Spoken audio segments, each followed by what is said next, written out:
Good morning বন্ধুরা, কেমন আছো সবাই? আজকে থার্সডে আর আজকে থ্যাঙ্কস গিভিং। তোমাদের তো আগেই বলেছি, আগের দিনের ব্লগটা তোমরা দেখেছো মনে হয় থ্যাঙ্কস গিভিংয়ের জন্য। তো আজকে ঘুম থেকে উঠতে একটু দেরি করেছি, আর উঠেই দেখি যে বৃষ্টি। ও মা, কি বৃষ্টি! আজকের দিনে যদি এরকম বৃষ্টি হয় তাহলে বলেন তো আমরা কি কোনো কাজ করতে পারবো, বাইরে যেতে পারবো? তবে এখানে সবাই এই বৃষ্টির দিন হোক আর যাই হোক, সবাই কিন্তু যার যার কাজে বের হয়। আর যেহেতু আজকে থ্যাঙ্কস গিভিং, সবারই একটা না একটা পরিকল্পনা আছে, তো সবাই বের হবে আজকে। তাই বৃষ্টি থাকুক বা না থাকুক, সবাই কিন্তু যার যার প্রয়োজনে বের হবে। তো আজকে আমি আমার ফ্রেন্ডের বাসায় যাচ্ছি, ওর বাসায় আমরা সেলিব্রেট করব। তো রেডি হয়ে গেলাম, বের হয়েও গিয়েছি, বাসে উঠেছি, কিন্তু আমি আর তখন ভিডিও করতে পারিনি, কারণ আমার হাতে অনেক কিছু ছিল আর ব্যাগ ছিল, অনেক কিছু ছিল। যাই হোক, আপুর বাসার সামনে চলে এসেছি। আর যেই ফ্রেন্ডের কথা বলছি, ও আসলে আমার চেয়ে বড়, তাই আমি ওকে আপু বলে ডাকি। তো আজকে আমরা সবাই হলুদ রঙের শাড়ি পরবো, বা কমলা, যার যেটা আছে। তো আমরা আপুর বাসায় গেলাম, গিয়ে আপুর মেয়ের সাথে কিছুক্ষণ গল্প করলাম, তারপরে রেডি হলাম। আর আমার শাড়ি পরতে সাজতে খুব বড় জোর 5 মিনিট লাগে। আর যেহেতু আপু শাড়ি পরতে পারে না, তো আপুকে আমি পরিয়ে দিয়েছিলাম। তারপরে আপুর বাসায় কিছু আয়োজন করেছিল এবং কিছু ফুল টুল ছিল। আর এই যে মিষ্টি কুমড়াটা দেখছেন, এটা কিন্তু আপু কিনে এনেছিল, তো ওটা নিয়ে আমরা ছবি তুলেছি।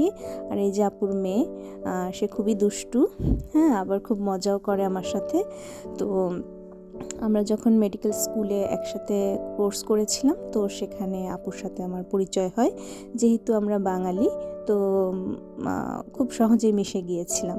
তো সেই থেকেই আমাদের পরিচয়, এবং তারপরে বন্ধুত্ব, তারপরে এখন খুব ভালো একটা সম্পর্ক।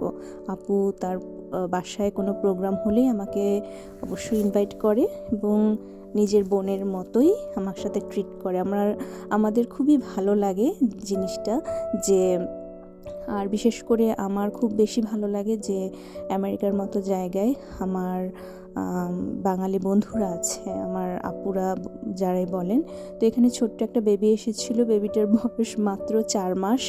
তো আমি বেবি খুবই পছন্দ করি, তো ওকে কোলে নিয়ে কিছু ছবি টবি তুললাম। তো অনেক বেবিরা এসেছিলো। তো তো সবাই কিছু না কিছু খাবার এই দিন নিয়ে আসে। তো আপু অনেক কিছু রান্না করেছিল, তো এত খাওয়া হয়ে গিয়েছিল। আর চটপটি ছিল, যার কারণে আমি আর অন্য কিছু টাচ করিনি, চটপটি খেয়েছি। চটপটিটা আরেকটা আপু এনেছিল, তো চটপটি খেয়েই পেট ভরে গিয়েছে। তো আপু আবার পরে আমাকে প্যাক করে দিয়েছে।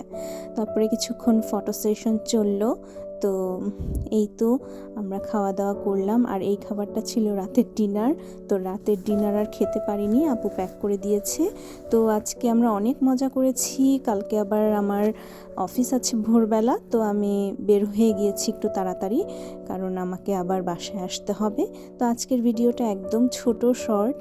আর আপনাদেরকে তো বলেছি থ্যাঙ্কস গিভিং সম্পর্কে। তো আমার ভিডিওগুলো কেমন লাগলো অবশ্যই কমেন্ট করে জানাবেন, আর চ্যানেলটাকে অবশ্যই সাবস্ক্রাইব করে দিবেন। কিছু ছবি দিয়েছি, কেমন হয়েছে ছবিগুলো সেগুলোও কিন্তু কমেন্ট করে জানাবেন। সবাই ভালো থাকবেন, সুস্থ থাকবেন, আর আমার জন্য আশীর্বাদ করবেন, দোয়া করবেন। সবাই ভালো থাকুন। আজকের মতো টাটা, বাই বাই।